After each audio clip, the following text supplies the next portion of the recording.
दशकं 79 बलसमेत बलानुगतो भवान् पुरमगागत भीष्मकमानितः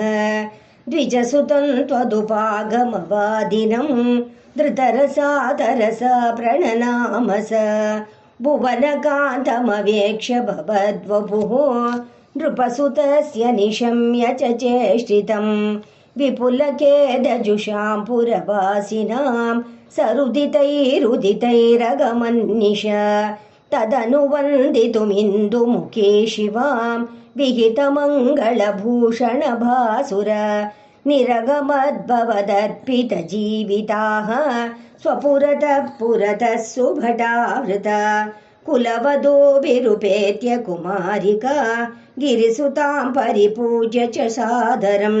मुहुरया च तत्पदपङ्कजे निपतिता पतितां तव केवलं समवलोककुतूहलसङ्कुले नृपकुले निवृतं त्वयि च स्थिते नृपसुता निरगाद्गिरिजालयात् सुरुचिरं रुचिरञ्जितदिग्मुखा भुवनमोहनरूपरुचा तदा विवशिता किल राजकदम्बया त्वमपि देवकटाक्षविमोक्षणैः प्रमदया मदयाञ्च कृशे मनाक् क्वनु गमिष्यसि चन्द्रमुखीति तां सरसमेत्य करेण हरन् क्षणात् समधिरोप्य रतं त्वमपाहृताः भुवि ततो विततो निनदो द्विषां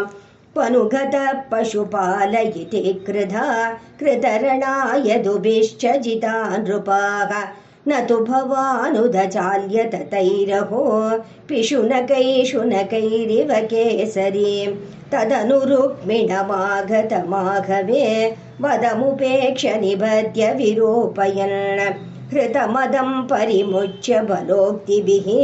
पुरमया रमया सह कान्तया नवसमागमलज्जितमानसां प्रणयकौतुकजृम्भितमन्मताम् अरमय खलु नाथ यथा सुखं रहसितां हसितां शूलसन्मुखीं विविधनर्मभिरेव महर्निशं प्रमदमाकलयन् पुनरेकदा ऋजुमते किल वक्रगिरा भवान् वरतनोरतनोदतिलोलतां तदधिकैरतलालनकौशलैः प्रणयिनीमधिकं सुखयन्निमाम् अयि मुकुन्द भवच्चरितानि नः प्रगततां गततान्तिमपाकुरु। सर्वत्र गोविन्दनाम संकीर्तनं गोविन्द गोविन्द गौरी कल्याण वैभोगमे रुक्मिणी कल्याण